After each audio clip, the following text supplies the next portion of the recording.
Ako ang inyong Lolo Pael at ito ang aking kwento. Pasado 5:30 ng hapon, pauwi na si Orly galing sa palengke. Katatapos niya lang magkarga ng mga isda sa mga suking tindero at tindera roon.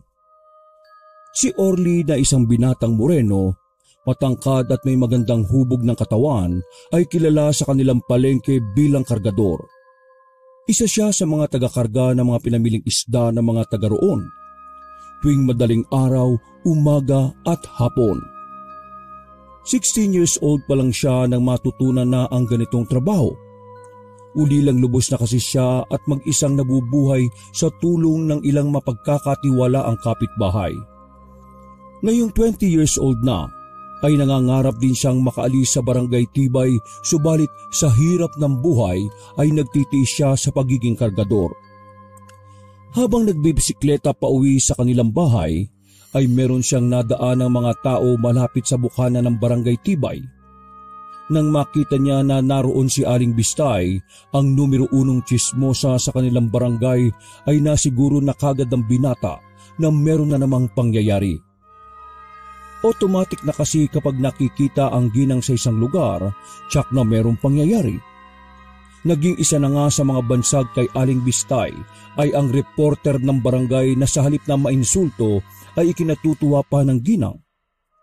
Sapagkat nakapagbibigay daw siya ng mahahalagang impormasyon sa mga tao na kung minsan naman ay hindi totoo. Ay nako, nandun sa mga komosyon si Aling Bistay. Mukhang may masamang balita na naman. Ano kayang chismis niya ngayon na huhulaan ng taong bayan kung totoo bang nangyari o hindi?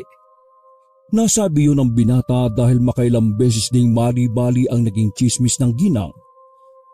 Nito lang kasing nakaraan ay may 4 na kabataang magkakasunod na nawala at si Aling Bistay ang nagpakalat ng chismis na dinukot ng aswang ang mga nasabing kabataan. Pero nang makita ang isa at nagsumbong sa pulis ay lumabas ang totoo. Nakidnap sila ng isang lalaking manyakis na nangre-rape. Mapababae man o lalaki basta matipuhan lang. Naipakalat niya rin na merong manananggal na gumagala sa barangay Tibay at umaakyat sa mga bubungan, pero ang totoo ay isa lang palang magnanakaw sa bubong dumadaan. Dahil sa mga balitang misleading ay tila nawala ng kredibilidad si Aling Bistay sa pagiging chismosa. Pero marami-rami pa rin ang naniniwala sa kanya sapagkat mas maraming beses na tama ang mga chismis niya. Saglit na umistambay si Orly at pasimpleng nakinig sa usapan. Na-curious din kasi siya sapagkat parang seryosong-seryoso ang mukha ni Aling Bistay pati na mga kausap nito. Mukhang seryosong usapan ang nasa liga ng chismisan . Hindi pa man niya natatapos ang pagsasalita, pero tinawag na siya ni Aling Bistay matapos makitang naka-standby malapit sa kanila. Hoy, Orly! Bakit ka nakatambay dyan? Tapos ka na ba magkarga sa palengke? Mukhang nag-aaba ka na naman ng chicks . Halika na muna rito, poging bata ka. At may pinag-uusapan kami ni na kumaring Linda at Tarya. Napangiwi at napakamot ulo ang binatang maskulado na tila nahiya matapos siyang mapagtingnan ng iba pang mga chismosa na kausap ng ginang. Pagkalaon ay pinihit niya ang bisikleta at lumapit na nga sa kanila. Hindi na iba kay Orly si Aling Bistay sapagkat kahit mahilig sa chismis ay napakabuti nito sa kanya. Isa to sa mga tumulong nang maulila siya sa mga magulang. At hanggang ngayon ay nakagabay pa rin sa kanya ang ginang kaya malaki ang respeto niya para rito. Opo, Aling Bistay. Katatapos ko lang. Yung ibang trabaho ko kay Toto ko muna ipinaubaya. Nagmamadali po kasi ako makauwi dahil yung mga sinampay ko naiwan ko sa labas. Yung langit parang nagbabadyang umulan . Ganun ba? Pero bago ka umuwi, may chismis muna ako sa'yo. Kilala mo ba yung anak ni Kapaeng, di ba? Si Glenda po? Yung panganay, si Charlie, yung basketballista din. Opo, kilala ko si Kuya Charlie. Nakakalaro namin yun paminsan-minsan . Pero ngayon, mga 2 weeks na pong hindi nakikita . Patay na raw. Kita sa mga mata ni Orly ang pagkagulat kaya hindi kagad siya nakaimik. Nagpatuloy naman sa pagkukwento si Aling Bistay. Nanghina raw ng nanghina tapos nangayayat ng husto. Ang akala nga nagkamalarya lang pero ang bulong-bulungan nakulam talaga. Ang alam ko nga pangalawa na yung si Charlie sa sinasabing namatay sa kulam. Yung nauna, taga-kabilang barangay naman. Nakaraang buwan naman yon. Paano niyo po nasabing nakulam? Ayon sa mga nasagap ko, huling gabi bago raw makasakit si Charlie, nakita ng bunso niya kapatid na may kasama yung magandang babae. Hindi nga lang tanda ni Glenda kung sino. Tapos, kinabukasan daw, nag-iba na ang ugali. Parang lagi na hinahanap-hanap yung babae tapos hanggang sa magkasakit. Nanghina tapos tuloy-tuloy na. Hanggang nadedo na. Ay, kawawang bata. Ang bilis naman ho ng pangyayari. Ay, mabilis pa sa 4:00. Kaya ikaw, nako, mag-iingat ka. Sa poging mong yan baka ikaw naman ang susunod na madali. Diyos ko po, wag naman sana. Napangiti na lang ng pilit ang binata pero ang totoo ay hirap pa rin siyang paniwalaan ng mga sinabi ng ginang. Pagkatapos noon ay sumakay na siya ulit ng bisikleta para magpaalam sa mga tsismosa. Salamat po sa balita at paalala, Aling Bistay. Paano? Maiwan ko na po kayo. Baka umulan Baka hindi ko maabutan yung mga sinampay ko. Kayo rin po, baka maabutan pa kayo ng ulan. Sige, basta mag-ingat ka ha. Sayang ang gandang lalaki mo kung mapagdidiskitahan ka ng mga mangkukulam. Huwag mo kaming intindihin dito. Hindi kami natitinag ng ulan. Tuloy ang tsismisan kahit bumabagyo. Napangiti na lang ang binata dahil sa narinig. At matapos makapagpaalam sa mga tsismosa ay nagtuloy-tuloy na siya sa pagbabike. Pag-uwi ng bahay ay kagad niyang kinuha ang mga sinampay na nasa labas. Inilagay niya lang to sa laundry basket at hindi muna iniligpit dahil meron pa siyang pupuntahan. Ang bahay ng kaibigan at kasamang kargador na si Emplong at Casper. May usapan kasi sila na mag-iinuman ngayon dahil birthday ni Emplong. Makalipas ang ilang minutong pagbibisikleta ay narating na nga ng binatang maskulado ang bahay ni Emplong. Nagiinuman na nga ang dalawa ng maabutan niya kaya saglit niya munang ipinarke ang bisikleta sa loob ng bakuran bago makiupo sa mga kaibigan. Kaya pala wala na kayo sa palengke dahil sinisimulan nyo na ang tagay Anong oras ba kayo nagsimula? Baka may mga amats na kayo Nagtawanan lang sina Emplong at Casper bago mag-abot ng tagay kay Orly. Mga 3:00 yata. Pumunta kagad kasi itong si Casper Papasok nga muna sana ako. Nagkatamara na kami. Kaya yun, tagay na agad. Oo nga, tagay mo na yan para maaga tayo matapos. Natawa na lang si Orly sa mga kaibigan bago hawiin ang tagay na iniabot na may birthday. Pahinga lang ako saglit, Kuya Emplong. Baka mabigla ako Happy birthday nga pala Salamat.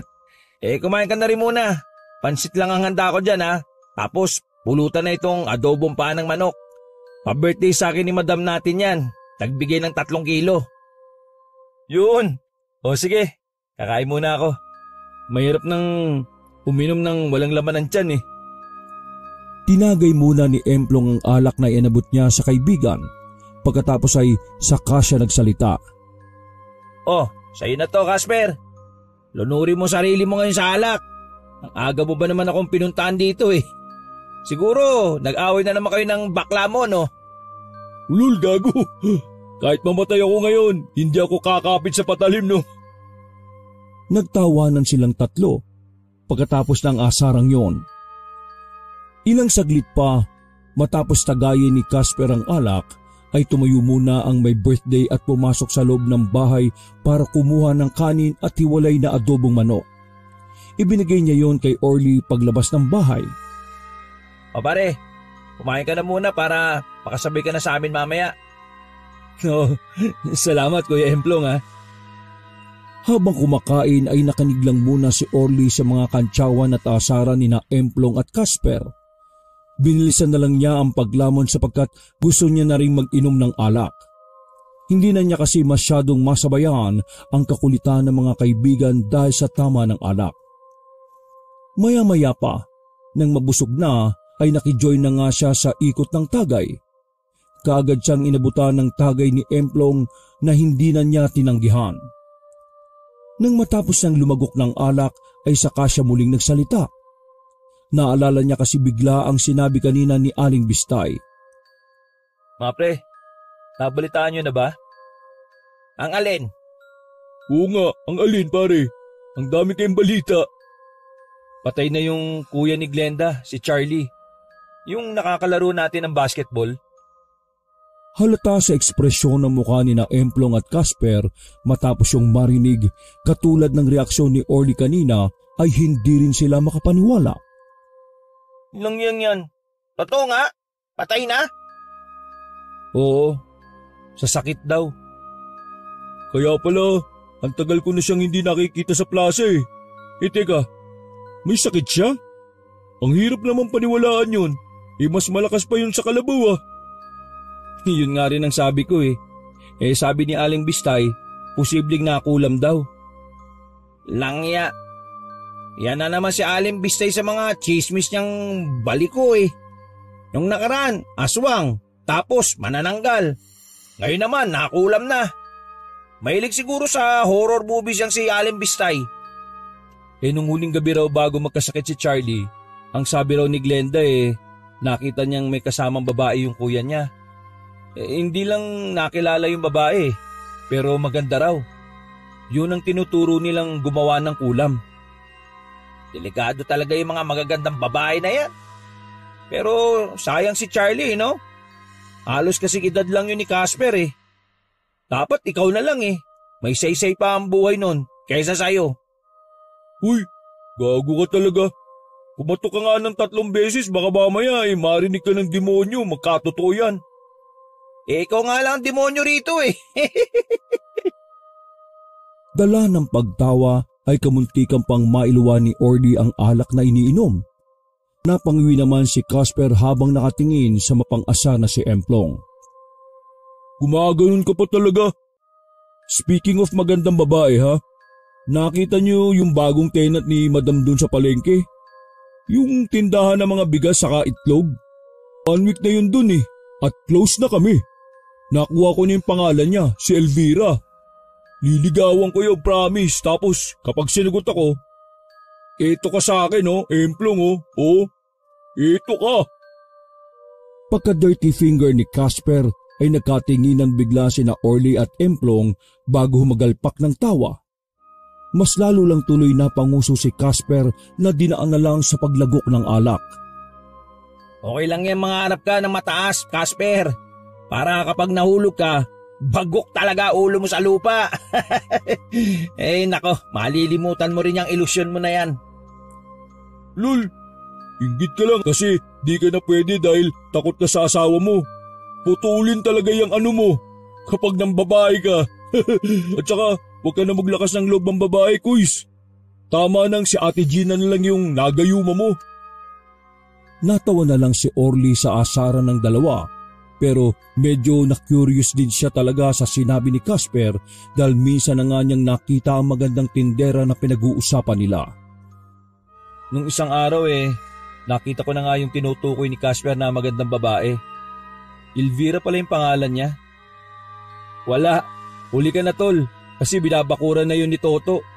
Ilang beses kong nakikitang nakatambay doon sa bigasan si Toto Parang ang sweet na nga nila Oh, asadong-asado ka ha. Naungusan ka na pala. Walang yung Toto yun ah. Yari sa akin yun. Pupunta ba yun dito ngayon? Langyang yun? Hindi ko alam kung pupunta yun. Hintayin na lang natin. Nagpatuloy na nga ang inuman ng tatlo.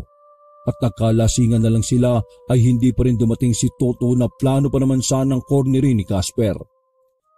Pasado 9:30 na ng gabi ay nagpa siya nang umuwi ng bahay si Orly. na kaya pa naman niyang magbisikleta dahil nasa wisyo pa siya kahit may tama na ng alak.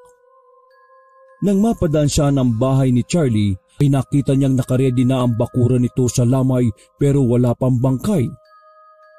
Medyo nakaramdam siya ng awa pagkakita kay Glenda na mag-isang nakaupo sa monoblock na nasa tapat ng kanilang gate.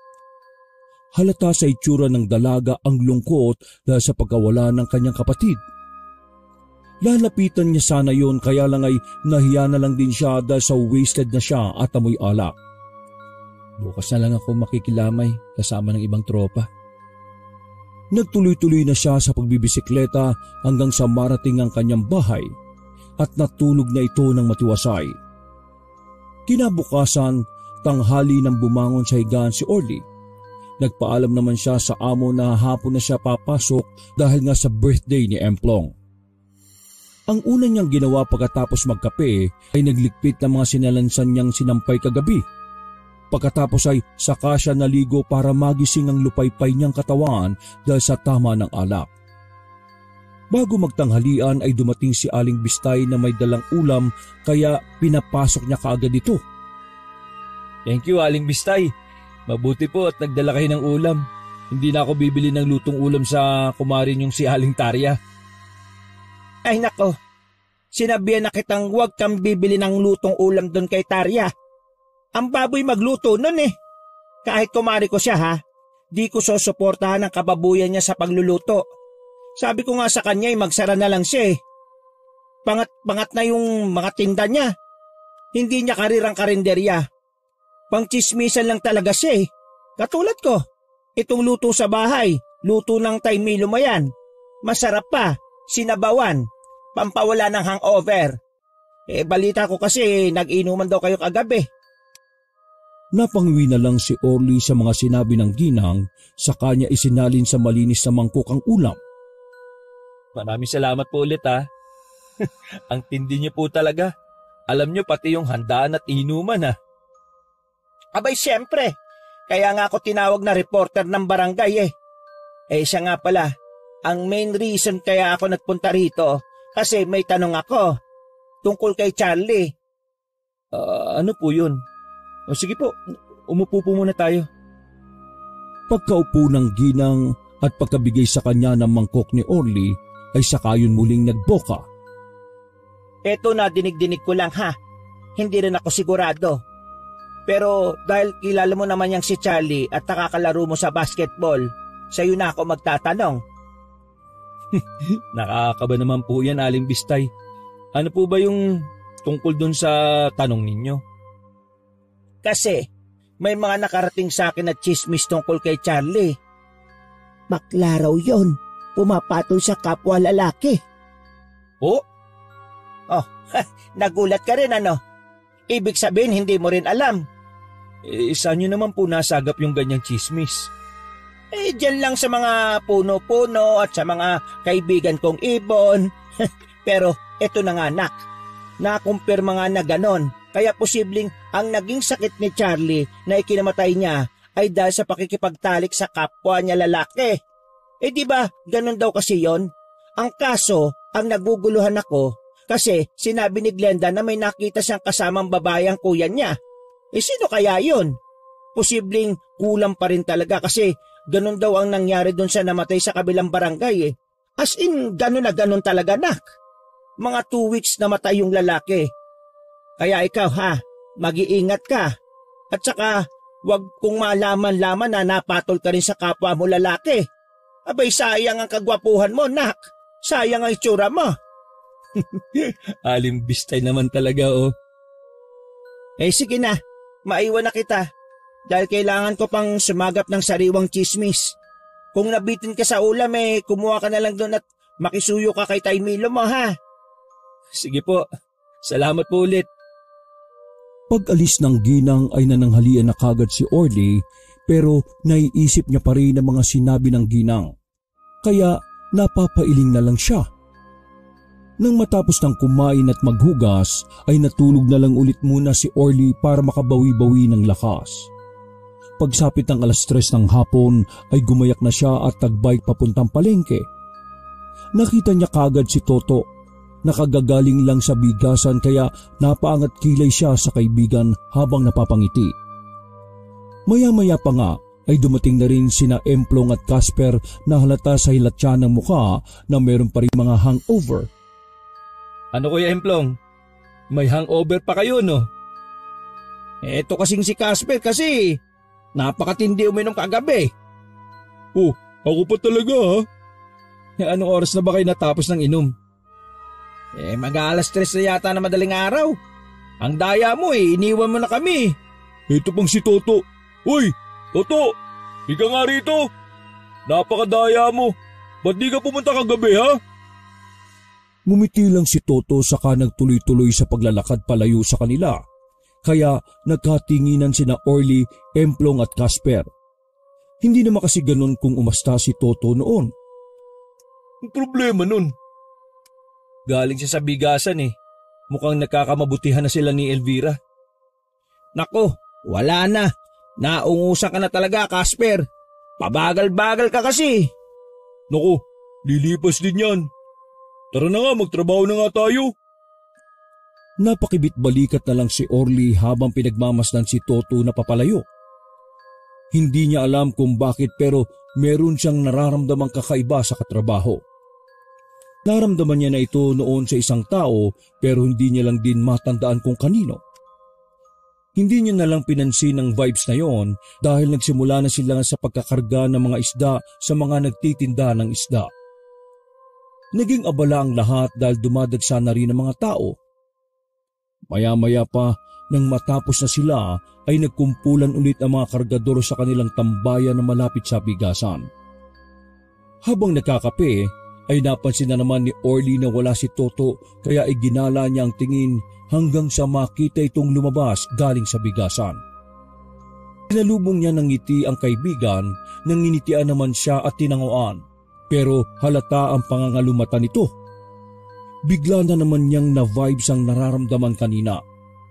Pamilyarang ganong pakiramdam na parang mabigat na enerhiya na hindi niya maintindihan kaya napakunot siya ng noo. To, ayos ka lang ba? Katulad kanina, ngumiti lang si Toto at tumango-tango kaya nakatinginan na naman sina Orly, Emplong at Casper. Pupunta kami kina Glenda mamaya makikipaglamay kay Charlie. Tara, sama ka. Oo nga, yayariin pa kita mamaya Ikaw naku, sumama ka na pare, sige na. Tama, ang daya mo. Wala ka kahapon sa birthday ko. Okay ka lang ba, ha? Parang nangangulumata ka at namumutla. Kaya nga Hindi na natapos halos ni Orly ang sinasabi dahil inalisan na lang silang bigla ni Toto. Kunot noon na lang silang nagkatinginan habang sabay-sabay pa na napapakhamot ng mga ulo. Pagkadaka ay biglang napalingon ng binatang maskulado sa bigasan at nahapyawan ng tingin ang magandang tinderang si Elvira nang nginitian lang din siya ng tipid. Bumawi din siya ng peking ngiti pero ang totoo ay hindi maganda ang naging timpla dahilan para manakit ng bahagya ang kanyang ulo at mapahawak doon. Pagbalik niya ng tingin sa dalagang tindera ay nakabaling na yun sa mga customer na bumibili ng bigas at itlog. Nakakagulat din na biglang nawala ang pagsakit ng kanyang ulo. Kaya nagpatuloy na siya sa pakikipag-usap sa mga kapwa kargador. Eksakto 6:00 ng gabi ay kumain na muna ng lugaw ang tatlo at pagkatapos noon ay sabay-sabay na silang nagtungo sa bahay ni Glenda para makilamay sa namatay nitong Kuya Charlie na kalaro-laro pa nila sa basketball. Nandun na nga ang tsismosa ng barangay at iba pang kakilala ng namatay. Nang pumwesto sila sa isang lamesa ay nagbigay kagad si Glenda ng mangangata kaya nagpasalamat ang tatlo. Nanghingi na rin si Emplong ng pitchel at baso dahil may dala silang gin at juice para magsundot na ng mga tama. Ang lulupit nyo talaga. Kainom lang natin kagabi, mag-aalak na naman tayo. Ang tanggal ng hangover kasi. Langya, meron pa rin talaga akong hangover Ako nga rin kaya sakto yung isang gin para pag uwi solve sa tulog. Maganda gising bukas. Ikaw Kuya Emplong yayariin ka na talaga ng asawa mo eh. Takot niya lang dito sa muscle ko. At saka walang palag sa akin yun kapag nagubad na ako sa harap niya. Nagtawanan na naman sila dahil sa sinabing yun ni Emplong. Matapos sa mga asaran at yabangan ay naghalakhakan na naman silang magkakaibigan. At sa pagpapatuloy ng kanilang inuman at kulitan ay saglit na tumayo si Orly para umihi. Naglakad siya ng ilang hakbang palayo sa pwesto ng inuman at nang marating na niya ang kambal ng puno ng manggang matayog na nasa tapat lang ng bahay ni Glenda ay saka niya binuksan ang zipper at umihi. Nung una ay tahimik lang siya habang pasimpleng bumubulong habang umiihi. Tabi-tabi po, makikiilam po. Hindi pa man siya natatapos ay naramdaman na niya na umuyog ang puno na parang merong sumamparoon na mabigat na bagay. Napatingala siya at nagmasid-masid sa itaas. Napansin niyang naglaglaga ng ilang dahon kaya naman iginala niya ang paningin pero wala naman siyang nakita. Nang pabalik na ay napansin niyang muli sa isang gilid ang isang matangkad na lalaki na nakatayo lang doon at pasilip-silip sa lamay. Hindi niya kilala ang lalaki pero pamilyar ang mukha nito hanggang sa maalala niya. Yan yung lalaki madalas kasama ni Charlie Kung ganon, parang totoo palang sinabi ni Aling Bistay. Umalis din kagad ang lalaki nang makita ito ni Glenda na susundan pa nga sana ng dalaga. Hinayaan niya na mga to at naglakad na siya pabalik sa mga kainuman. Subalit, nagitla siya nang makita mismo sa pinto ng bahay nila Glenda ang kaluluwa ni Charlie na nakatayo lang doon at nakatingin sa kabaong. Hindi niya alam kung anong mararamdaman kaya hindi kaagad siya nakakilos. Nagpalakad-lakad lang ang nasabing kaluluwa pabalik-balik sa tapat ng kabaong hanggang sa bumalik to sa pintuan at lumingon sa kanya. Dahilan para mapasigaw siya nang wala sa sarili. Dahil doon ay nawalan siya ng balanse at kamuntikan ng matumba kasabay ng pagsisigaw. Ay! Hayop na yan! Sabay niyang natumba sa sahig ang pagsampa ng malaking itim na pusa. Tumitig pa ito sa kanya na matagal bago maglakad palayo sa kadiliman. Dahil naman sa malakas niyang pagmumura, ay dali-daling naglapitan sina Emplong at Casper na nag-alala dahil sa kanyang pagkatumba. Napatingin din ng ilang tao na naglalamay pati si Glenda na kababalik lang din. Ano yun pre? Langya ka. Bakit ka natumba dyan? Ayos ka lang ba, Orly? Langya, lasing ka na ba? Akala namin kung napano ka na eh. Pagkatapos maalalayang tumayo at makapagpag ng damit, ay saka muling bumaling si Orly sa pintuan ng bahay. Nakita niyang nasa bandang kusina na ang kaluluwa ni Charlie kaya hindi pa rin nawala ang takot sa kanyang dibdib. Makailang beses niyang kinusot-kusot ang mga mata. Pero totoo talaga ang kanyang mga nakikita na nagpapagala-gala sa loob ng bahay ang kaluluwa ni Charlie. Gago, yung pusa. Nagulat ako. Bigla kasing tumalon sa akin eh. Parang kailangan ko na rin sigurong umuwi. O paano? Maiwan ko na kayo dyan Uy! Nangangalahati pa lang yung iniinom natin eh. Oo nga. Kagabi nauna ka na umuwi. Tapos ngayong ganyan din ang gagawin mo. Pasensya na Lasing na talaga ako eh. Babawi na lang ako sa susunod, promise. Ako pa magpapainom sa inyong dalawa. Pipigilan pa sana ng dalawa si Orly pero pumagitna na si Aling Bistay na nakikinig lang pala sa usapan nila. Hindi na tuloy nakapalag sina Emplong at Casper sapagkat alam nilang anak-anakan ang turing ng ginang kay Orly. Kaya pagka-uwi ng binatang maskulado sa kanilang bahay ay doon na niya pinagnilay-nilayan ng mga nangyari kanina. Totoong nakita ko yung kaluluwa ni Charlie. Hindi ako po pwedeng magkamali. Totoo yun. Ibig sabihin, hindi siya matahimik. Dahil sa nakakakilabot na pangyayari ay hindi tuloy dinalaw ng antok si Orly. Kaya kinabukasan, pagpasok niya sa trabaho ay malamya ang kanyang galawan. Nang makita siya ni na Emplong at Casper na ganoon ay nagtaka ang mga to, pero hindi naman niya masabi ang totoong dahilan kung bakit siya hindi nakatulog. Alam niyang pagtatawanan lang siya ng mga ito kaya nagdahilan na lang din siya ulit katulad ng madalas niyang ginagawa. Napansin din ni Orly na parang mas lumala din ang pananamlay at pananahimik ni Toto. Lumabas din ang kakaibang dark vibes na nafe-feel niya rito kaya nag-aalala na siya para sa katrabaho. Makalipas pa ang ilang araw. Sa tuwing nag-aaya sina Emplong at Casper na pumunta sa lamay ay tumatanggi na si Orly at naghahanap na lang ng idadahilan. Ayaw niya kasing makita ang kaluluwa ng namatay at naiisip niyang baka dalawin pa siya nito. Kaya hanggang mailibing ang labi ni Charlie ay hindi na siya nagpunta pa roon. Lunes sa madaling araw, pagpasok ni Orly sa trabaho ay bumungad kaagad sa kanya ang masamang balita na naospital si Toto. Nang tanungin niya ang mga kasama ay wala ring ideya ang mga yon. Kaya halos magdamag na natapik ang lagay ng kasamahan nila.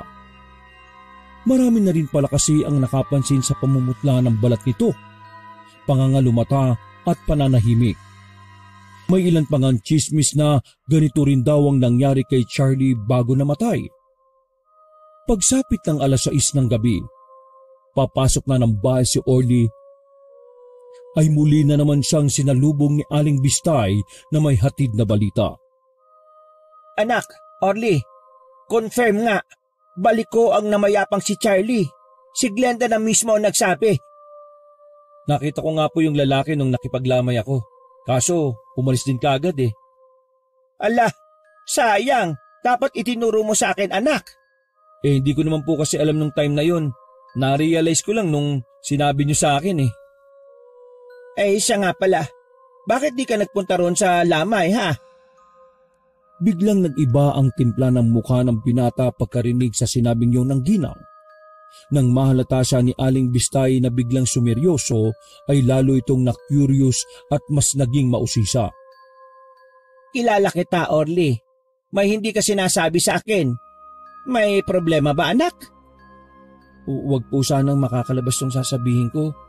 Ano po kasi, ang totoo niyan, nung unang lamay nakita ko mismo yung kaluluwa ni Charlie doon. Paggala-gala. Natakot na akong pumunta eh. Sa gulat ng ginang ay halos hindi siya nakagalaw sa kanyang kinatatayuan. Kaya nag-alala ng husto si Orly. Aling Bistay, okay lang po ba kayo? Totoo ba yung sinasabi mo, Orly? Iniisip ko nga rin po na sana hindi totoo yung nangyaring yun.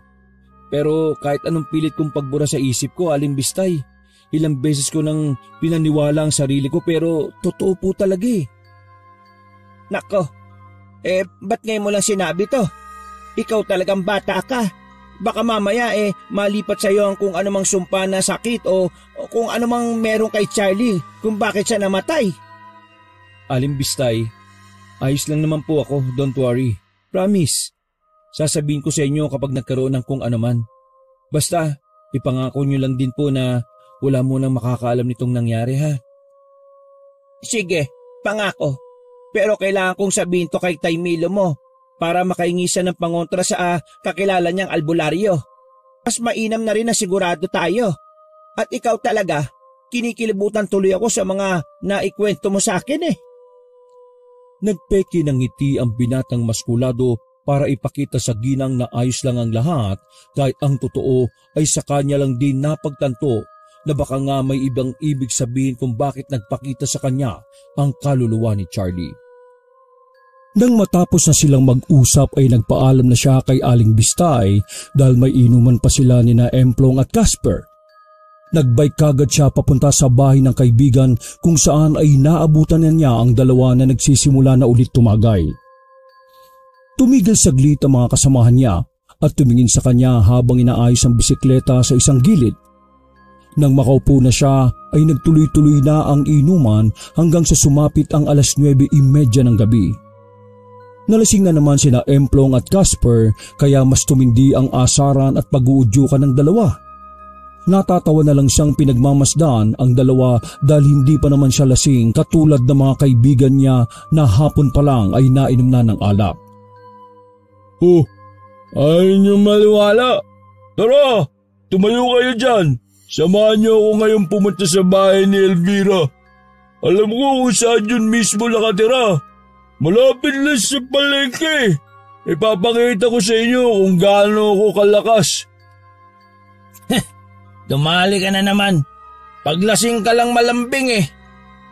O tara, ayaw niyo naman kasing sumama sa akin eh. Gagi, gabi na. Baka makaistorbo lang tayo. At saka kung malakas at matapang ka talaga, bukas mo ipakita sa amin yan. Yung wala kang tama ng alak. Tama. Ipagpabukas na rin natin to. Maaga pa tayo. Tara na guys, wala na rin namang alak eh. Iniwan muna ni Orly ang bisikleta kina Emplong sapagkat kailangan niyang alalayan si Casper na pasuray-suray na kung maglakad. Matapos makapagpaalam kay Emplong at sa asawa niya ay naglakad na palayo ang dalawa.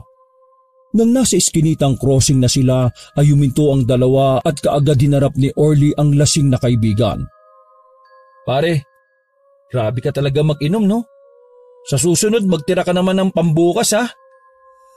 Dahil hindi sumagot ang binatang lasing na lasing kaya inalalayan na lang sila ni Orly hanggang sa makarating sa tapat ng bahay ni na Casper. Pare, huwag ka nang lalabas at iinom ha. Magsitulog na tayo.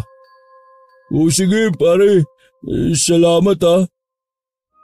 Nang nasa iskinitang crossing na ulit siya, ay eksakto na nakarinig siya ng malakas na alulong ng aso. Napatingin sa kung saan-saan ang binata at halata sa mukha niya ang pamumuo ng takot dahil sa nakakapangilabot na alulong na yon. Binilisan niya ang paglalakad hanggang sa madaanan niya ang bahay ni na Charlie. Nang paliko na siya roon ay muli na naman niyang narinig ang alulong ng aso. Dahil doon ay mas binilisan na niya ang paglalakad hanggang sa tuluyan na siyang tumakbo hanggang nagmamasid-masid sa mapunong kapaligiran. Naalala na naman niya kasi bigla ang kaluluwa ni Charlie kaya pakiramdam niya ay para tuloy may nagmamatsyag sa kanya. Langya naman oh, bakit ba alulong ng alulong yung asong yun? Hindi na niya natapos halos ang sinasabi sa sarili sapagkat naalala niya ang minsan noong narinig niya sa usapan ng mga liga ng mga tsismosa na ang pag-alulong ng aso ay nagbabanta ng kamatayan. Nangilabot ng husto ang binata matapos yung maalala, kaya mas binilisan niya ang pagpapatakbo hanggang sa marating na niya ang pinakamadilim na bahagi ng daan pauwi sa kanilang bahay. Hayop na yun. Napasign of the cross siya nang wala sa oras sapagkat patuloy pa rin niyang naririnig ang mga alulong. Tinakbo niya ang madilim na daan habang taimtim pa rin na nagmamasid sa kapaligiran. Iba na kasi ang pakiwari niya dahil sa mga naririnig na talaga namang nakakapanayo ng mga balahibo. Sa totoo lang ay hindi naman nabago para kay Orly ang mga katatakutan sa kanilang lugar. Doon na siya lumaki at bata pa lang ay mulat na siya sa mga kwentong kababalaghan. Subalit, mulat man at may ideya man sa mga ganoong pangyayari, ay wala pa naman siyang personal na karanasan patungkol sa mga ganoong bagay.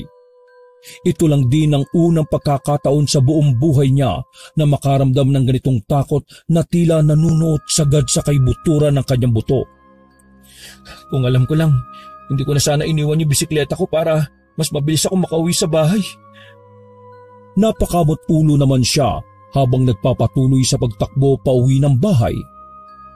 Nang nasa kalagitnaan na siya ng mapuno at madilim na daan ay mas dumami pa ang naririnig niyang alulong. Kaya mas kumaripas siya ng pagtakbo na hindi na alintana ang kung anong madaraanan.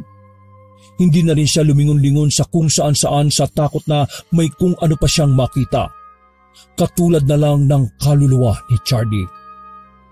Maya-maya pa, nang tumigil ang pag-alulong ng aso ay bigla namang humangin na malakas dahilan para mapatingin siya sa itaas kung saan ay kitang-kita niya ang pagsayaw ng mga dahon ng puno pati na rin ang sinag ng buwan sapagkat natatakpan ito ng makapal na ulap. Pagdampi ng hangin sa kanyang balat ay mas tumindi ang kilabot na kanyang nararamdaman. Ang mga balahibo niya sa braso at batok ay muling nagtaasan. Kaya napahima siya sa bahaging yon habang nagmamadali sa pag-uwi. Hayop naman talaga. Malayo pa ba yung bahay namin? Parang ang tagal-tagal naman. Nasabi niya yon sapagkat pakiramdam niya ay kanina pa niya tinatakbo ang madilim na bahagi ng daan pauwi sa kanilang bahay. Nang tumigil na ang malakas na hangin ay saka lang napansin ni Orly na parabang may anino ng babae na nasa gilid ng daang tinatahak niya, kaya mas lalo siyang kumaripas sa pagtakbo. Sa sobrang taranta ay kamuntikan na siyang madapa. Mabuti na lang ay mabilis niyang naibalanse ang sarili kaya nagpatuloy lang siya sa pagtakbo hanggang sa maramdaman na nga niya na parabang may sumusunod sa likuran. Bumilis ang tibok ng puso ng binatang maskulado dahil doon. Subalit hindi niya ipinahalata ang matinding takot. Tumakbo lang siya ng tumakbo na hindi lumilingon sa likuran. Hayop naman talaga kung sino ka man. Lubayan mo na ako! Hindi ako natatakot! Kahit sinabi niyang hindi natatakot, ay halata naman sa tono ng kanyang boses ang matinding pangamba. Mabuti na lang din ay nakalagpas na siya sa madilim na daan, kaya kahit papaano ay naipsa ng kaba sa kanyang dibdib. Hingal at pawis na pawis siya pag-uwi ng bahay. Nawala rin ng tuluyan ng kanyang kalasingan. Pagsalampak niya ng kama ay napatingin siya sa kisame habang inaalala ang nangyari sa kanya. Sigurado kong may nakita kong babae kanina ron sa daan. Tumahimik siya saglit. Pagkatapos ng ilang minutong pagtingin sa kisame ay tumagilid na ng higa ang binata at tumikit. Pilit niya ring inaalis sa isip ang mga nangyari kanina lang. Subalit napadilat din siya kaagad matapos ma-realize na pamilyar ang mukha ng babaeng nakita niya kanina. Parang kawig ni Elvira yung babae ah. Ay nako, ano ba tong naiisip ko? Kailangan ko nang matulog talaga. Pagkalipas ng ilang minuto ay nakatulog na nga siya ng mahimbing dahil na rin sa tama ng alak at sa matinding pagod sa pagtakbo kanina. Kinabukasan, bago mag-alas 5 ng umaga ay gising na si Orly. Matapos gumayak ay nagtungo na kagad siya sa palengke na nakiangkas lang ng tricycle dahil naiwan niya ang bisikleta kina Emplong. Nang nasa palengke na ay nagkape siya kaagad para mabuhay ang dugo at makapagtrabaho na maayos. Saglit siyang napatingin sa bigasan at itlugan ni Elvira na hindi pa nagbubukas kaya napakibit balikat na lang siya. At dahil wala pa sina Emplong at Casper kaya siya na ang nanguna sa pagkakarga kasama ang iba pa. Nang matapos na ay saka siya nakiusyoso sa mga tagapalengke dahil usapan na naman si Toto na tila lumalala na raw ang lagay. Dahil doon ay lalo siyang nag-alala para sa buhay ng kapwa kargador hanggang sa walang ano-ano ay biglang napadaan sa harap niya si Elvira. Doon niya muling naramdaman ang kakaibang mabigat na puwersa na naramdaman niya noon kay Toto. Bigla rin tuloy sumagi sa utak niya na ganun din ang naramdaman niya noon kay Charlie bago to mamatay. Naalala ko na, ganun nga yun. Naramdaman ko nga rin pala ito kay Charlie noon. Natigilan na siya at napatingin sa dalagang nakasulyap din pala sa kanya habang nakangiti. Habang nagtatagal ang kanilang pagtititigan ay nakaramdam na naman siya ng panghihina at pagsakit ng ulo kaya dali-dali siyang umiwas ng tingin sa dalaga. Pagbalik niya ng tingin ay nakatalikod na to sa kanya at nagbubukas ng tindahan. Lumipas pa ang mga oras. Naging matamlay na si Orly pagkatapos ng encounter nila ni Elvira. Mabuti na lang din ay tapos na ang kanyang trabaho kaya nagpaalam kaagad siya sa amo at umuwi kaagad. Habang pauwi sa bahay ay eksakto naman na nakasalubong niya si Aling Bistay at napansin ng ginang na tila namumutla siya. Hoy Orly, ayos ka lang ba? Hindi ko nga rin po alam, Aling Bistay eh. Nako, halika nga muna at sumama ka sa bahay. Eksakto nandun si Kamugoy. Ang Kamugoy na tinutukoy ng ginang ay kakilalang mahusay na albularyo ni Ginoong Milo. 70 years old na ito at halos 50 years na sa larangan ng panggagamot na may kinalaman sa mga hindi pangkaraniwang pangyayari katulad ng kulam, barang at kung ano-ano pa. Wala silang inaksayang oras. Kaagad na sumama si Orly sa bahay ni Aling Bistay at doon ay naabutan nila si Ginoong Milo at unang kita pa lang ni Kamugoy kay Orly ay mayroon na kagad itong naramdamang kakaiba kaya saglit siyang tumigil sa pakikipag-usap at nilapitan ng binata. Halika rito, binata, at maupo ka kagad. Bilis! Bistay, kumuha ka ng kandila at paninde. Ikaw naman, Milo, kumuha ka ng tubig at ilagay mo sa balde o planggana. Mabilis na kumilos sa mag-asawa habang si Orly ay tila lumulutang na ang pakiramdam. Pakiwari niya ay para siyang nauupos na kandila at hindi niya maintindihan kung bakit siya parang hinang-hina. Sinadya kang usogin ng mangkukulam. Mabuti na lang at malakas ang resistensya at spiritual will mo, kaya nalalabanan mo ang malakas na usog. Ho? Usog ho? Maraming klase ng usog. Pwedeng pagtapik, pagbati, pagbulong o palipad hangin.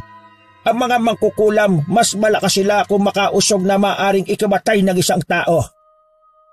Naalarma naman si Aling Bistay nang marinig niya yon kaya halos mataranta siya pagkaabot ng posporo at kandila sa matandang lalaking albularyo. Kasunuran niya ring dumating si Ginoong Milo na tangan-tangan naman ang maliit na planggana na may lamang tubig. Kitang-kita rin ang pag-aalala sa kanyang mukha. Ganoon na lang ang concern na mag-asawa kay Orly sapagkat tunay na anak na ang turing nila rito. Hindi kasi sila nabiyayaan ng anak kaya nang maulila sa mga magulang ang binata ay doon na lang nila ibinuhos ang pagmamahal nilang mag-asawa. Kamugoy, ano pong nangyari kay Orly? Nausog siya ng mangkukulam at ngayon ay alamin natin kung sino. Pagkasabing yon ay kinuha kagad na matandang lalaki ang kandila at posporo. Inilapag naman ni Ginoong Milo ang planggana sa harap ni Orly na nakasandal sa sofa na halatang hapong-hapo at namumutla. Magiging ayos naman po ba siya, hindi ba? Abay, oo naman. Kaagad sinindihan ng albularyo ang kandila. Pagkatapos ay bumulong siya ng kung anong dasal. Nakatingin lang si Orly sa ginagawa niya nang walang ano-ano ay mayroon siyang naaninag na imahe ng babae sa likuran ni Kamugoy. Tatang, may tao po sa likod niyo. Kung ganon, malakas nga talaga ang usog at hindi mo na malayan na ilang beses na niyang ginawa sa iyo to. Pero ngayon lang mas naging epektibo. Ano pong ibig niyo pong sabihin doon? Huwag kayong mag-alala, mabilis lang to. Muling bumulong sa hangin ng Ginoo. Mga salitang siya lang ang nakakaintindi at nang matapos na ay nagpatak siya ng kandila sa planggana na mayroong tubig. Mula roon ay nakita nilang umingit ang imahe ng isang matandang babae. Kinuha niya yun at ipinakita kay Orly. Pamilyar ba sa iyo? Namumukhaan mo ba? Hindi po eh. Hindi na bale. Ngayon ay itataboy na natin ang sumpa. Muling bumulong si Kamugoy na mga salitang siya lang ang nakakaintindi. Pagkatapos noon ay hinipan nito ang noo ni Orly ng 3 beses. Kasunod ng pagmarka ng krus sa kanyang noo at dibdib. Ilang saglit pa ay nakaramdam ng kung anong init ng katawan ang maskuladong binata. Damang-dama niya na lumabas ang mainit na bagay na yun sa kanyang kalooban kaya medyo guminhawa ang kanyang pakiramdam. Kumusta na ang pakiramdam mo? Guminhawa na po kahit papano. Nawala na nga ang pamumutla ng mukha mo at pangangalumata. Salamat naman sa Diyos.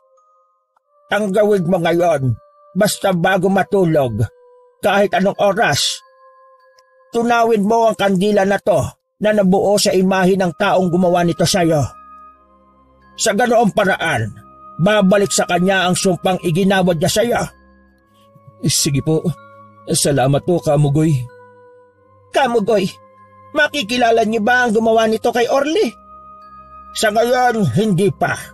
Pero patuloy akong mag-oobserba. Kunin mo tong Carmen de Guerra. Pangontra yan laban sa mga kung anong masamang enerhiya. Sige po, salamat po. Hindi na muna sinabi ni Orly ang hinala niya kay Elvira dahil hindi rin naman nagtugma ang itsurang nakita sa kandila. Matandang babae yon samantalang si Elvira ay napakagandang dalaga. Matapos siyang magpasalamat kina Kamugoy, Ginoong Milo at Aling Bistay ay umuwi na ng bahay si Orly para makapagpahinga. Pakiramdam niya kasi ay maraming enerhiyang nawala sa kanya pagkatapos ng ginawa ng matandang albularyo. Pakiramdam niya kasi ay maraming enerhiya ang nawala sa kanya pagkatapos ng ginawa ng matandang albularyo. Bago matulog ay tinunaw nga niya ang nasabing kandilang may matandang imahe at pinahid niya ang langis sa kanyang katawan. Nakatulog nga siya ng mahimbing at paggising ng eksakto 12:00 ng tanghali ay nakita niya sa braso ang mga bakas ng kandila na nabuo na ulit. Mas gumaan na rin ang pakiramdam niya, sinyalis na wala na talaga ang sumpa.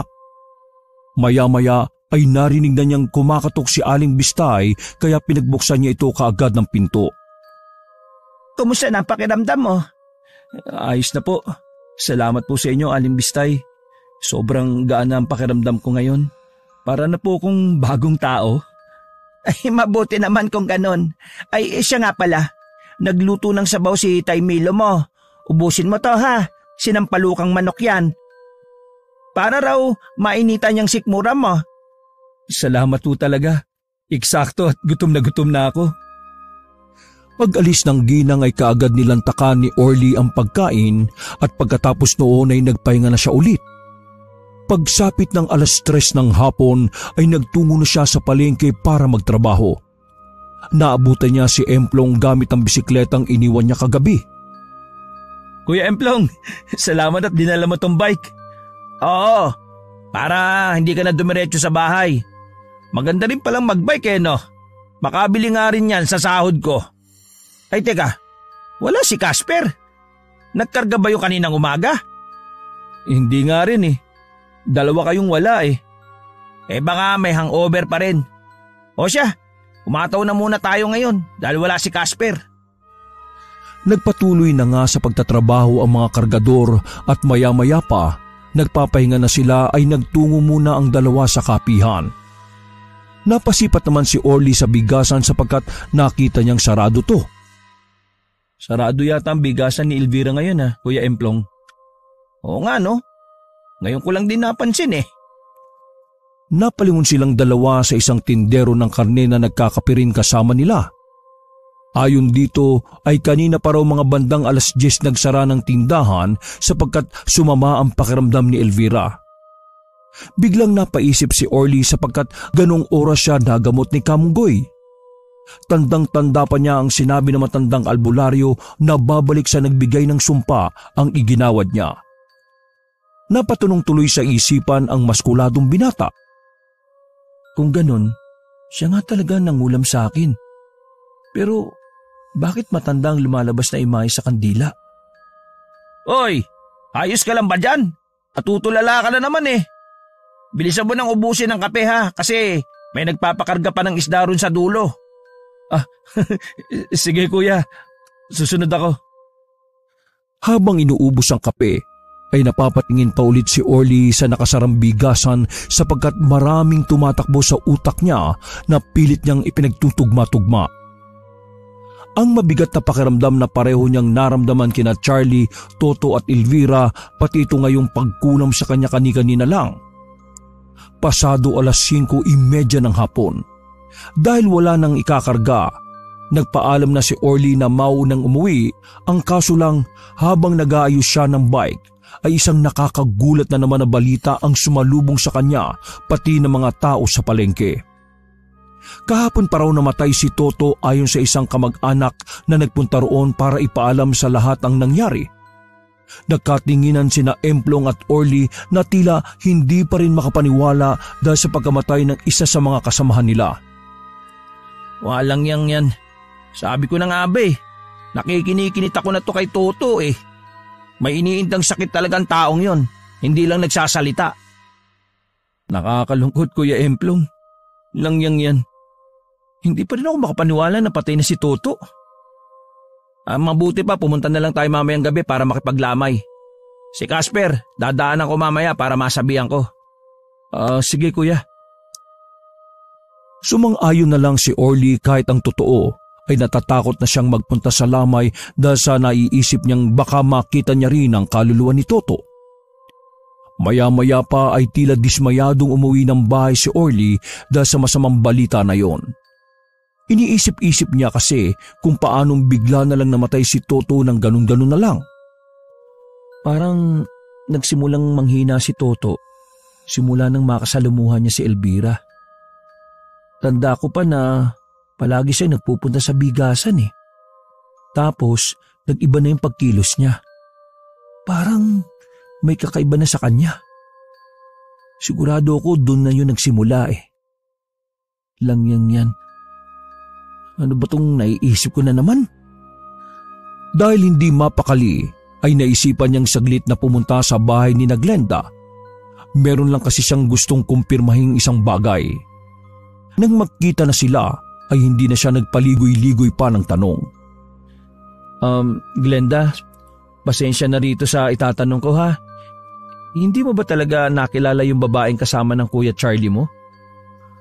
Noong una ay hindi umaamin ng dalaga, pero sa huli sinabi na rin niya kung sino ang babaeng kasama ni Charlie. Nanlaki naman ang mga mata ni Orly nang malaman na si Elvira nga ang nasabing babae. Mas lalo tuloy lumakas ang hinala niya na meron ngang kinalaman si Elvira sa mga hindi maipaliwanag na pangyayari. Ayon pa kay Glenda, kaya hindi niya sinasabi sa ibang tao kung sino ang babaeng kasama ng kanyang kuya dahil noon ay hindi pa naman din nalalantad ang kabaklaan nito. Pero ngayong alam na rin naman ng mga taong tungkol sa katauhan ni Charlie at patay naman na rin ito, kaya sa tingin ng bunso niyang kapatid ay wala nang saysay kung pati yun ay ililihim pa niya. Pag-uwi ni Orly ng bahay ay mas lumalim ang kanyang pagmumuni-muni. May mga sign akong nararamdaman bago sila magkasakit. Katulad noon kay Charlie, parang ang bigat ng aura niya. Sinyalis na pala yun na may mangyayaring hindi maganda sa kanya. Same din kay Toto. Lahat ng mga pakiramdam na yun galing lahat kay Elvira. Tapos, ang pangalawang sign ay ang pakikipagsalamuha sa babaeng yun. Nakasalumuhan ni Charlie at Toto si Elvira. Tapos ako, direkta niya akong inatake dahil sa nararamdaman ko ang kakaiba niyang puwersa. Hayop talaga yan. Lalong hindi na mapakali si Orly matapos mapagtanto ang mga bagay-bagay. Kaya niya pala ako pinuntirya. Siguro alam niyang isa ako sa sisira sa plano niya eh. Pero bakit sa kandila mukha na matanda ang lumabas? Hindi kaya yun ang mukha niya talaga o edad niya? Natigilan siyang matapos maalala ang ilan sa mga naririnig niyang usapan sa liga ng mga tsismisan. Biglang sumagi sa isip niya ang sinabi noon ni Aling Bistay na may mga mangkukulam daw talaga na matatanda na pero ang mukha ay bata pa. Nagagawa nila yon dahil sa kapangyarihang itim. Totoo nga kaya yung sinasabi ni Aling Bistay? Kailangan kong itanong yun kay Kamugoy. Hindi na niya natapos ang pagsasalita sapagkat nakarinig siya ng tunog ng tricycle mula sa labas ng bahay na sinabayan ng pagbusina. Pagdungaw niya sa bintana ay nakita niya si Emplong pati ang asawa at pinsan nito. Orly, tara na, bilisan mo dyan. Pupunta tayo sa lamay. Nairam ko tong tricycle sa tiyuhin ko. Para hindi na tayo mamasahe pa, no? Medyo malayo-layo yung bahay ni Toto eh. Oo, sige. Magbibihis lang ako. Gusto mang tumanggi dahil sa takot na baka makita rin niya ang kaluluwa ni Toto katulad ng nangyari sa lamin ni Charlie ay wala nang nagawa si Orly kundi ang sumama na lang. Nagmadali na nga siya sa pagbibihis at pagsakay niya ng tricycle ay napansin niyang wala si Casper kaya napakunot noo siya sabay tingin kay Emplong. Kuya Emplong, nasan si Casper? Masama daw yung pakiramdam Nangihina araw. Nadali ng inom natin kagabi. Sa Las Lamay na lang daw siya pupunta Bilisan mo na. Sakay na para umarurot na ako. Ha? Oo, sige, okay. Pagsakay ni Orly ng tricycle ay kagad itong pinaharurot ni Emplong. Makalipas ang higit 15 minuto ay narating na nga nila ang bahay. Marami-rami ang tao dahil marami ang kamag-anak ni Toto. Nang makahanap sila ng pwesto ay umupo na kagad silang apat na kaagad binigyan ng mga ngata. Kabadong napamasid si Orly sa paligid sa takot na baka makita niya rin ang kaluluwa ni Toto. Sa kabutihang palad ay wala pa naman siyang nakikitang kahit na ano. Pare, Orly, tara sa loob, tingnan natin yung kabaong ni Toto. Sige kuya, pero mamaya na lang ako. Tara na, wala akong kasama sa loob eh. Hindi na nakapalagpa ang binatang maskulado sapagkat hinatak na siya ni Emplong papasok sa loob. Noong una ay papikit-pikit pa siya pero nang mapansin na wala namang kaluluwa ay kahit papaano nakampante siya. Ilang minuto lang nagtagal sa loob ng bahay at nang matapos ng sumilip at nakapag-abuloy ay lumabas na din sila kaagad saka bumalik sa dati nilang pwesto. Nung nandoon na ay inabutan kaagad sila ng tagay ng pinsan ni Emplong dahil nakapagtimpla na pala ito ng gin. Wala na namang nagawa si Orly kundi ang makasabay sa tagay. Dahilan niya na rin para mawala ang takot sa kanyang dibdib. Nagpatuloy ang inuman at nang malapit ng maubos ang alak ay tumayo siya at naghanap ng maiihian. Nang matapos na, pagbalik niya ay doon na nga siya nagulantang sapagkat nakita niya ang kaluluwa ni Toto na palakad-lakad sa tapat ng kabaong nito. Sa isang iglap ay nawala ang pagkalasing niya at hindi na naman siya makagalaw mula sa kinatatayuan. Ito na nga ba sinasabi ko eh, dapat talaga hindi na ako sumama eh. Nang bumaling sa kanya ng tingin ng kaluluwa ay mas lalo siyang nahintakutan. Pero hindi niya ipinahalata sa mga kasama sapagkat ayaw niyang gumawa ng iskandalo sa lugar na yon. Orly boy, na-stack up ka na naman dyan ah. Bilisan mo na rito at nang matapos na't makauwi na tayo. Okay, sige ho kuya. Mara siyang naglakad palapit sa pwesto ni Emplong habang nakikipagtitigan sa kaluluwa ni Toto na tila ba merong gustong ipahiwatig. Nang makaupo na, ay kinuha niya ang natitirang alak at nilagok ito lahat na ikinagulat naman ng kasama niya. Langya Orly, pare, iba ka! Tara na, magpaalam na tayo sa kanila. Maaga pa trabaho natin bukas eh. Matapos nilang makapagpaalam ay kaagad umalis ang tricycle pero hindi sinabi ni Orly sa mga kasama na nakasakay din sa kanila ang kaluluwa ni Toto. Parang lumamig yata masyado eh no? O dahil sa tama to ng alak? Dahil nga lang sa tama ng alak yan, Kuya Emplong. Ganoon na lang ang sinabi ng binatang matipuno dahil ayaw niyang matakot ang mga kasama lalo na ang asawa ni Emplong. Nang makauwi na sila, ay patakbong pumasok ng bahay si Orly at dumiretso kaagad sa kanyang kwarto subalit ganoon na lang ang gulat niya nang makita ang kaluluwa ni Toto na nakaupo sa papag. Please lang, Toto, ano bang kailangan mo sa akin? Pwede bang lubayan mo na ako? Pre, please naman oh.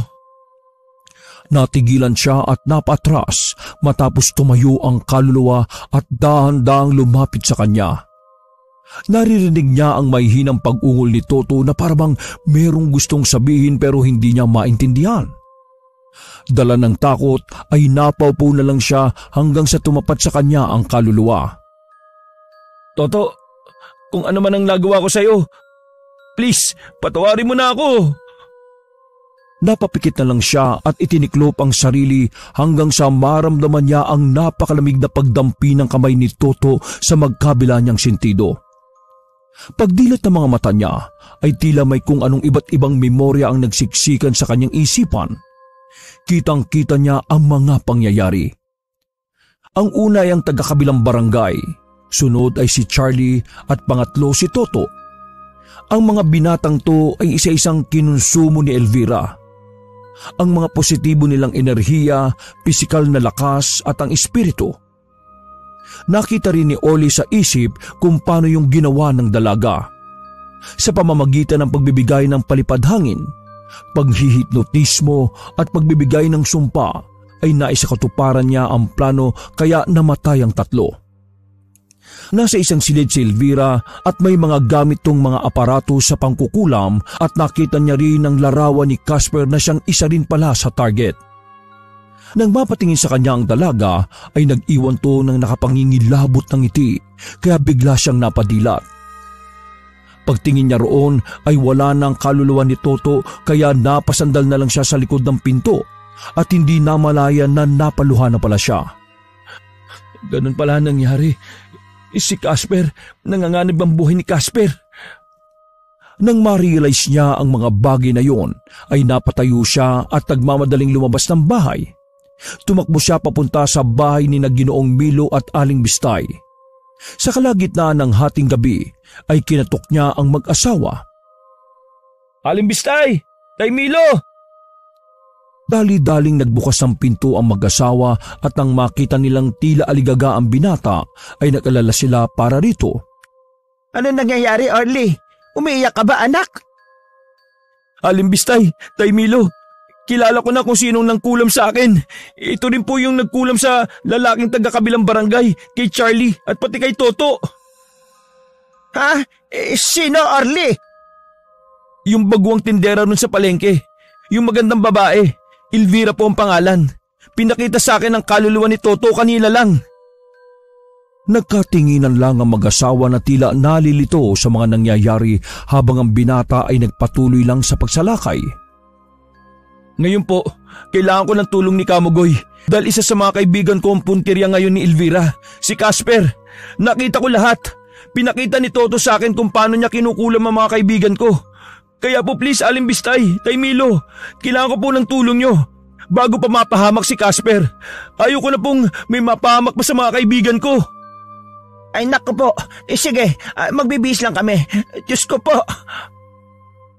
Nang makapaggayak na ang mag-asawa ay wala na silang inaksayang oras. Kaagad pinuntahan ni Ginoong Milo si Kamugoy habang sila Aling Bistay at Orly naman ay nagtungo sa bahay ni Casper. Pero dinaanan din muna nila si Emplong at idinitalye ang lahat. Ganun na lang ang gulat nito sa narinig, lalo na ng kanyang asawa kaya natatakot man ay sumama na rin sila kahit medyo may tama pa ng alak. Walang iya ka, Orly. Di yung man lang sinabi kanina na kaya palang lamig ng pakiramdam natin sa tricycle. Nandun yung kaluluwa ni Toto. Akala ko dahil lang sa tama ng alak yun eh. Ngayon tuloy, nawala bigla yung tama ko. Pasensya na talaga. Kahit ako rin hindi makapaniwala. Pero hindi na importante yun sa ngayon. Kailangan natin mailigtas si Casper bago pa siya magaya sa mga naunang namatay. Sakay ng tricycle ay tinungo nila ang bahay ni Casper at pagdating nila roon ay narinig na nila ang mga magulang at mga kapatid ng binata na tila natatakot. Nagsisigawan at nag-iiyakan. Kumatok kagad sila at pumasok para malaman kung anong nangyayari. Anong nangyayari dito? Hindi natapos ng ginang ang pagsasalita sapagkat nagulat silang lahat sa nakita. Ang dating maskuladong katawan ni Casper ay nagmistulang buto at balat na lang. Panay pa ang suka nito ng tubig dahil halos wala na tong maisuka pa. Lubog na ang mga mata. Halos bungo ang muka at hindi na makilala ang binata sa sobrang paya. Diyos ka pa! Casper, anong nangyari sa iyo? Kahit natatakot ay pinilit magpakatatag ni Orly para sa kaibigan. Nilapitan niya si Casper at hinawakan ng maigpit sa mga kamay. Tol, magpakatatag ka. Parating na si Kamuyog. Siguradong maililigtas ka niya. Isuot mo muna to. Tinanggal ni Orly ang Calmen de Guerra na nakapulsera sa kanya at pansamantala tong isinuot sa kamay ng kaibigan. Napaigtad naman ng bahagya si Casper na kalaunan ay biglang lumuwag ang paghinga. Anong nangyari sa akin? Bakit ako nangihina ng ganito? Para akong natutunaw. Dahil nagawaran ka ng matapang na sumpa ng mangkukulam na siyang parehong nagtangka din kay Orly at sa iba pang namatay. Napatingin ang lahat ng naroon sa silid kay Kamugoy at Ginoong Milo. Nakadarating lang din. Pagkatapos ay pinalabas muna ng matandang lalaki ang ilang naroon. Naiwan lamang ang mga magulang ni Casper. Si Orly, si Emplong, si Aling Bistay at Ginoong Milo. Magmadali na tayo dahil pinapaspasan ng mangkukulam ang sumpang iginawad niya para makabawi siya ng lakas matapos kung ibalik sa kanya ang sumpang ibinigay niya kay Orly. Nakakulam ka rin? Oo, pero nagamot at naagapan ako ni Kamugoy. Sino ang walang puso na gagawa nito kay Charlie, Toto, sayo at dito kay Casper? Si Elvira, isa siyang mangkukulam na nagpapanggap na tindera. Ngayon naiintindihan ko na. Kaya mukhang matanda ang lumalabas doon sa kandila. Ay dahil yon ang totoong edad ng magandang tindera. Posible po ba yon? Kapag may alam sa paggamit ng itim na kapangyarihan katulad ng mangkukulam, posible yon. Pero sa pangkukulam, ang gumagawa lang ng mga ganoong bagay ay ang mga taong nagsanlanan ng kaluluwa nila sa demonyo. Ginusto niyang manatiling bata ang itsura at ang kapalit nito ay ang pagkonsumo niya sa enerhiya ng mga bata. Sabi ko na nga, iba pa rin ang kutob ko sa babaeng yon. Ano bang ginagawa natin dito? Dapat sinusugod na natin siya sa bahay. Hindi ganun yon, Kuya Emplong. Ang sumpa ay matatalo lang ng isa pang sumpa. Kaya saka na tayo magdiskusyon dahil bago pa mahuli ang lahat, kailangan mapalaya natin si Casper sa sumpa na mangkukulam. Nanahimik na nga silang lahat at hinayaan na si Kamugoy na gampanan ng kanyang trabaho. Kumpara sa ginawa niya kay Orly, iba ang naging pamamaraan niya ngayon sapagkat mas malakas ang kapit ng sumpa base sa kanyang obserbasyon. Nanunot na ang sumpa sa kanyang kaluluwa, kaya dapat higitin natin mula sa kaloob-looban. Casper, makinig ka anak. Pagtiisan mo lang ang sakit dahil maya-maya giginhawa na rin ang pakiramdam mo. Pagkatapos nito, ang hinihiling ko lang sa iyo ay maging matapang ka ngayon. Natatakot man ay napasang-ayon na lang si Casper sapagkat yun na lang ang tangi niyang magagawa sa oras na yon, pati ang magdasal sa Diyos. Gumilid naman ang lahat at nanalangin na rin ang kanya-kanya base na rin sa sinabi ni Kamugoy. Nang handa na ay nagsimula na ang matandang albularyo sa kanyang orasyon. Makailang beses niya munang hinipan sa noo si Casper na nakatunghay lang din sa mga nangyayari. Pagkatapos ay nag-sign of the cross siya. Ginawa niya rin to noong binata pa siya. Maya-maya pa, meron siyang dinukot na bag at isinabo ito sa katawan ni Casper na napaiktad sinyalis na aktibo ang sumpa. Makailang beses na nagbigkas ng orasyon ng matandang albularyo. Malakas ang pagkakasabi niya ng mga salitang siya lang ang nakakaintindi.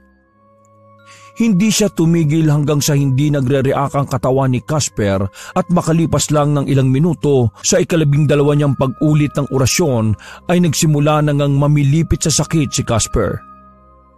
Nagsisisigaw ang binata na halatang hirap na hirap sa mga nangyayari.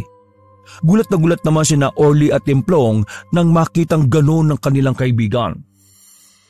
Nagsimulang magbigkas ng kakaibang mga salita si Kamugoy. Kitang-kita ng lahat ng naroon kung paanong maglabasan ng bubong usok sa iba't ibang bahagi na naglulumpasay na si Casper. Nanatili namang nagdarasal ang lahat base na rin sa payo ng matandang albularyo. Nang matanggal na ang itim na usok ay nagpaikot-ikot sa ibabaw ni Casper na nawala na ng malay tao. Meron ulit kinuha si Kamuyog sa bag niya at saka ito isinaboy.